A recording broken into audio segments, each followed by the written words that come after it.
Rosetown Foundation was established in 2010 with support from the Prince of Wales Trust to provide support for the development of the Rosetown community, to work with the community-based organization, the Rosetown Benevolent Society, which represents the members, to do projects and programs that would help with infrastructure and overall social development. Where we are now is at the Rollins Enterprise Centre and the Rosetown Royal Farm.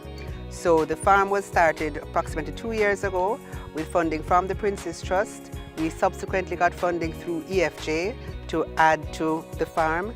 It's been quite a challenge. The land around here, all of this was housing. So what you're seeing is what's left of the foundations of housing and commercial properties. So it meant bringing in a lot of topsoil to try and grow over that. It also meant, we learned later, that root crops don't work.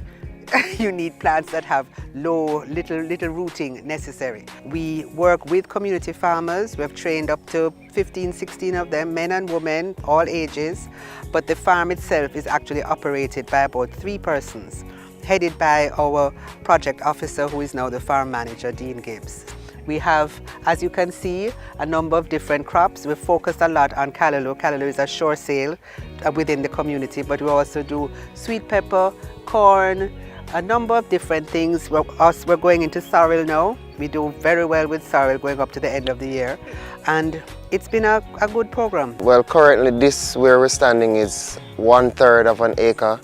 We have gotten a peppercorn lease for a little bit more on the other side, which is now our orchard side of the property. Our market target is firstly directly community persons. We have a number of restaurants that we supplied around the Rosetown and the Trenchtown areas and its environs. We'll go as far as Crossroads. We have Lincoln Avenue and Maxwell Avenue. We have a lot of shops and stalls who buy our produce, and even the same community residents who can just stop and walk and come get some fresh veg. The community shop here, everybody comes here and buys their produce, and we also supply to cook shops along Maxfield Avenue. Fertilizing is absolutely important with us. We have a partnership with Fersan that has been very fruitful over the years. They have come in, they did our soil testing, they did a particular blend, a fertilizer that was specific to our soil type, because what we're standing on now was once dumped up land. All of this land has been dumped and derelict for years, and we're just trying to transform this space into a productive space as best as we can. Fersan came in to a connection we had. We got a connection, somebody else came and visited. We encourage people to come and see, come and contribute. So somebody came and said, oh, they know somebody at Fersan who may be able to help. So they linked us up, and since then we have been like family. We really have benefited. The representatives come in, they work with us, they advise, they help. You know, we've really benefited from the relationship, and I can only hope it will go from strength to strength. This has been an excellent opportunity for us to showcase what we're doing and also build that partnership. For any crop to grow, you require a medium, in this case a soil, that facilitates root development, rapid growth, and ultimately production. Now, being an urban center, most urban spaces are usually very marginal soils, meaning that they're usually not fertile, they usually have not insufficient depth, and usually require some amount of improvisation in order to reach the quality, the levels that are required for optimum plant growth. We came in one time with over 20 truckloads, 25-ton truckloads of topsoil, and we still had to get more topsoil, and we had a particular regime with live fertilizers. That's where we use plant matter, broken down plant matter. We use fertilizers, we use the waste from community farm, that's a chicken farm, the goat farm, and the pig farmers around here.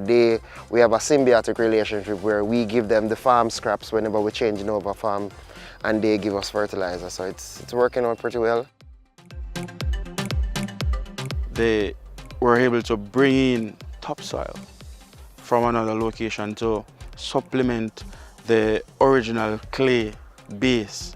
They were able to create mounds or beds, which we're looking at, which are high enough, easily over 1.5 feet, that will facilitate easy drainage, aeration for root development, and ultimately a good platform for crop development. It is a work in progress. The idea, the projects of the foundation, what we try to do is to start projects and programs when we have the funding to support it, but transition to social enterprises. So we really would like this to reach the point where community members are running it and able to make a living.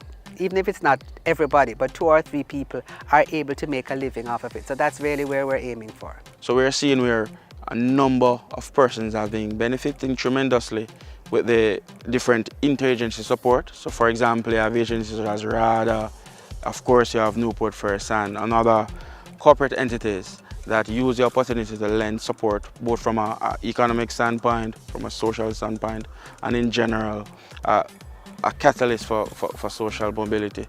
So we're seeing, for example, where persons who have been interacting with this project have garnered interest, for example, to matriculate at the College of Agriculture and Science. So we're seeing where this project is serving as a catalyst for upward mobility.